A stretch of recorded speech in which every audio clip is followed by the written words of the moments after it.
Hey guys, this is Dmitry with Hardware Canucks and welcome back to another review.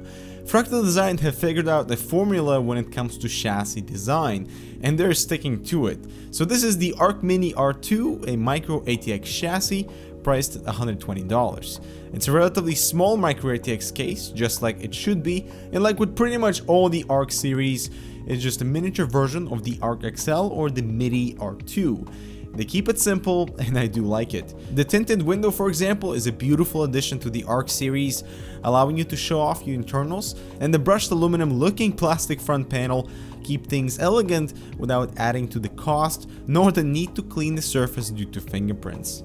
The front dust filter is easily removable, that reveals a 120mm included fan that is screwed in and doesn't sit on clips like we saw on the original Arc Mini, plus the entire front panel comes off for easier installation of the fans.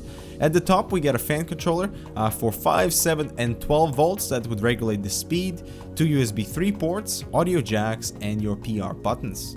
The Mini R2 is fully dust proof with the entire top panel removable with just 2 thumb screws and also containing the same dust filter as at the front. And one of the very unique features and something that I really like is this offset of the fans closer to the windowed side panel, as the top supports a 360mm radiator and smaller of course.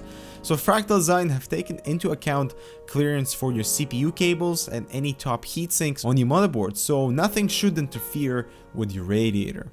Everything is standard at the back with 2 water cooling holes, exhaust fan, 4+1 vertical PCI slot and a bottom mounted power supply with a dual dust filter covering both the power supply intake and the optional bottom fan slot. The case feet are also rubberized, that I always like to see.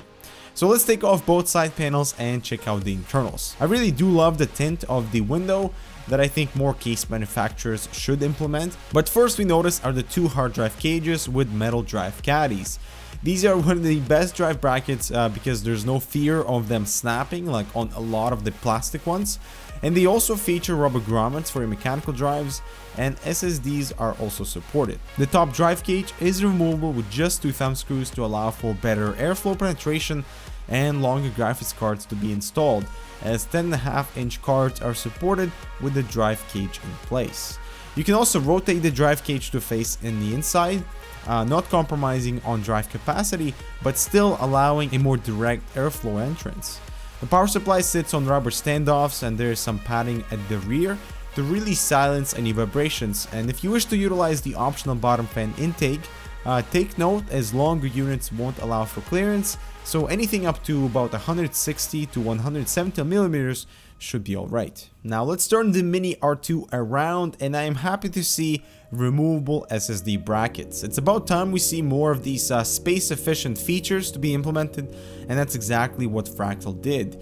The initial cable management seems to also be taken care of with all the cables routed cleanly inside, and to keep form factor tight there isn't a ton of room to work with, but as you'll see later on, it's totally a non-issue.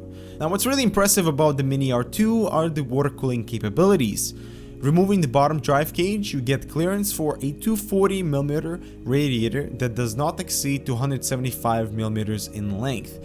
So majority of AIOs would be fine, but in case you want to go into the custom loop direction, the optical drive cage is also removable with just a few screws, providing a ton more clearance for those radiators. Plus, if you wish to install a 360 rad at the top, the optical drive cage must be removed.